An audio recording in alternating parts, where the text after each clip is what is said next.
Assalamualaikum warahmatullahi wabarakatuh. Perkenalkan, saya Lana Rohadatul Aisy dengan NPM 237550062. Pada kesempatan kali ini saya akan menjelaskan mengenai akuntansi pendapatan dan juga akuntansi piutang pada mata kuliah akuntansi sektor publik. Pada materi pertama saya akan menjelaskan apa itu PPKD dan juga SKPD.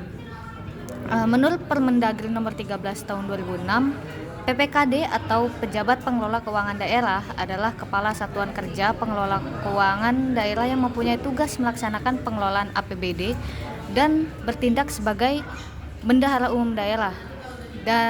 Perbedaannya dengan SKPD, jika SKPD adalah Satuan Kerja Perangkat Daerah, yaitu adalah perangkat daerah pada pemerintah daerah selaku pengguna anggaran dan juga barang. Lalu perbedaan tugas PPKD dan SKPD menurut UU nomor 17 tahun 2003, di mana tugas PPKD adalah untuk menyusun dan melaksanakan kebijakan pengelolaan APBD, menyusun rancangan APBD dan rancangan perubahan APBD, melaksanakan pemungutan pendapatan daerah yang telah ditetapkan dengan peraturan daerah. Lalu selanjutnya perbedaannya dengan SKPD, tugas SKPD itu adalah sebagai berikut, yaitu menyusun anggaran satuan kerja perangkat daerah yang dipimpinnya, menyusun dokumen pelaksanaan anggaran, melaksanakan anggaran satuan kerja perangkat daerah yang dipimpinnya. Lalu selanjutnya saya akan membahas tentang laporan realisasi anggaran.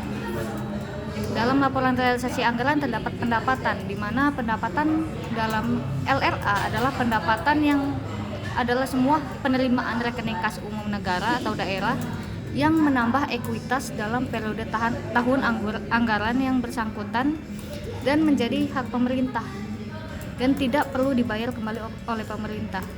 Selanjutnya dalam laporan realisasi anggaran terdapat prinsip akuntansi pendapatan daerah, di mana pendapatan dalam LRA diakui secara umum saat telah disetor ke rekening kas umum daerah. Lalu koreksi atas pengembalian pendapatan yang sifatnya tidak berutang atas pendapatan tahun berjalan itu dicatat sebagai pengurang pendapatan. Sedangkan koreksi atas pengembalian pendapatan periode sebelumnya dicatat sebagai belanja tidak terduga dan mengurangi saldo anggaran lebih pada periode ditemukannya koreksi. Lalu selanjutnya pengembalian yang sifatnya normal atau sistematik dan berulang atas penerimaan pendapatan periode berjalan atau sebelumnya dicatat sebagai pengurang pendapatan. Akuntansi pendapatan juga dilaksanakan berdasarkan asas bruto, yaitu dengan membukukan penerimaan bruto dan tidak mencatat jumlah netonya atau setelah dikompensasikan dengan pengeluaran. Lalu selanjutnya ada LO. Klasifikasi pendapatan LO itu terdiri dari pendapatan pajak LO, pendapatan bukan pajak LO, pendapatan hibah LO, dan juga pendapatan lainnya. Lalu apa itu pendapatan LO? Pendapatan LO merupakan hak pemerintah daerah yang diakui sebagai penambah ekuitas dalam periode tahun anggaran yang bersangkutan dan juga tidak perlu dibayar kembali. Lalu selanjutnya ada klasifikasi pendapatan LO. Klasifikasi pendapatan LO terdapat pendapatan asli daerah, di mana dalam pendapatan asli daerah terdapat seperti pendapatan pajak daerah, retribusi daerah, hasil pengelolaan kekayaan daerah yang telah dipisahkan, dan juga pendapatan asli daerah lainnya. Lalu selanjutnya terdapat klasifikasi pendapatan transfer, di mana dalam pendapatan transfer terdapat transfer dari pemerintah pusat atau dana perimbangan dan transfer pemerintah pusat lainnya, dan juga terdapat transfer pemerintah provinsi. Selanjutnya ada klasifikasi lain-lain pendapatan yang sah, di mana dalam klasifikasi ini terdapat pendapatan hibah, dana darurat, dan pendapatan lainnya. Lalu selanjutnya terdapat prinsip akuntansi pendapatan daerah LRA, di mana pendapatan LO itu diakui saat timbulnya hak atas pendapatan LO,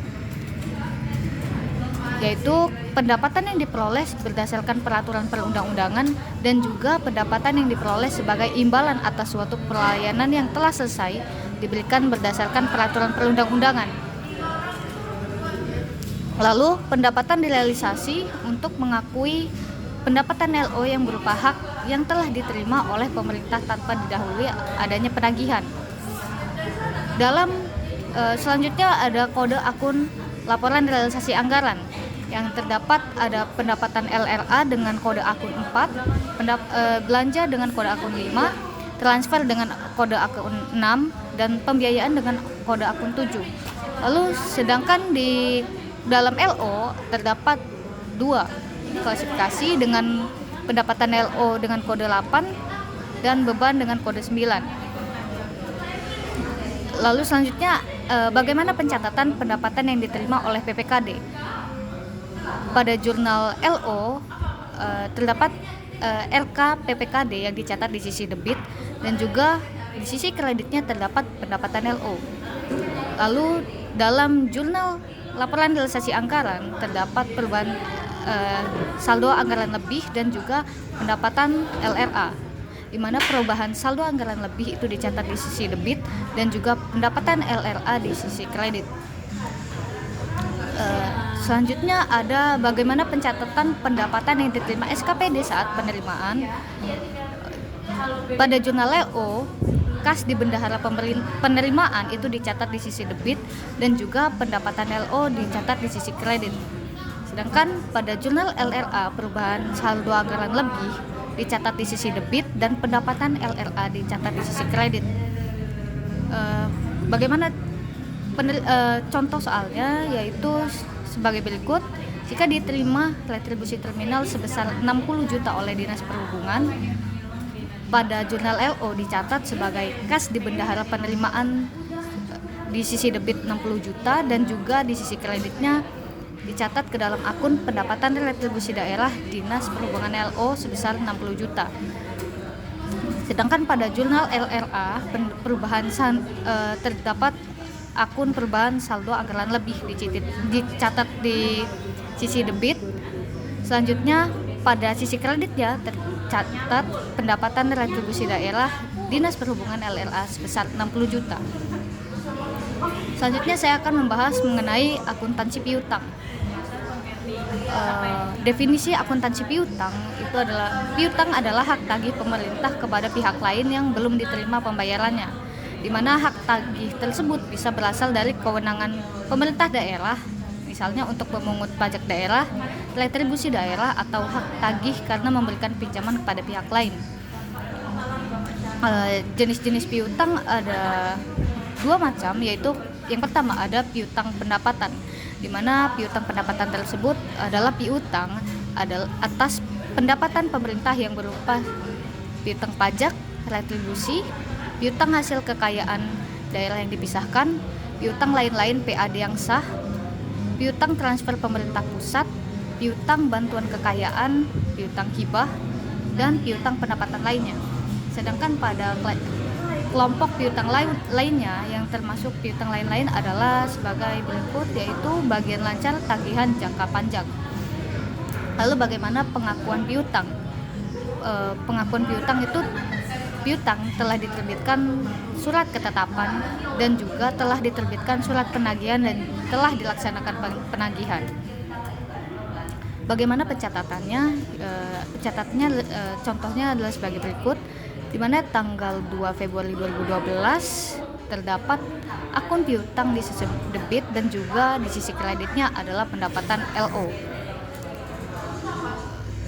Lalu pendapatan akuntansi piutang itu penyajiannya disajikan sebagai aset lancar di neraca sebesar nilai yang jatuh tempo dalam tahun berjalan dan akan ditagih dalam 12 ke depan berdasarkan surat ketentuan penyelesaian yang telah ditetapkan. Lalu disajikan sebagai kelompok aset lainnya terhadap nilai yang akan dilunasi di atas 12 bulan berikutnya. Selanjutnya aset lancar juga diungkapkan pula dalam catatan atas laporan. Bagaimana contoh kasusnya?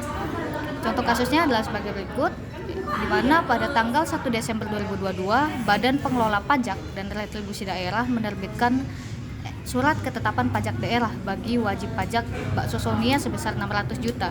Lalu pencatatannya dicatat pada akun piutang pajak sebesar 600 juta di debit, dan pada sisi kreditnya dicatat sebagai pendapatan pajak daerah LO sebesar 600 juta. Mungkin sekian dari saya atas penjelasan akuntansi pendapatan dan juga akuntansi piutang pada akuntansi pemerintah, pada akuntansi sektor publik. Saya ucapkan terima kasih. Wassalamualaikum warahmatullahi wabarakatuh.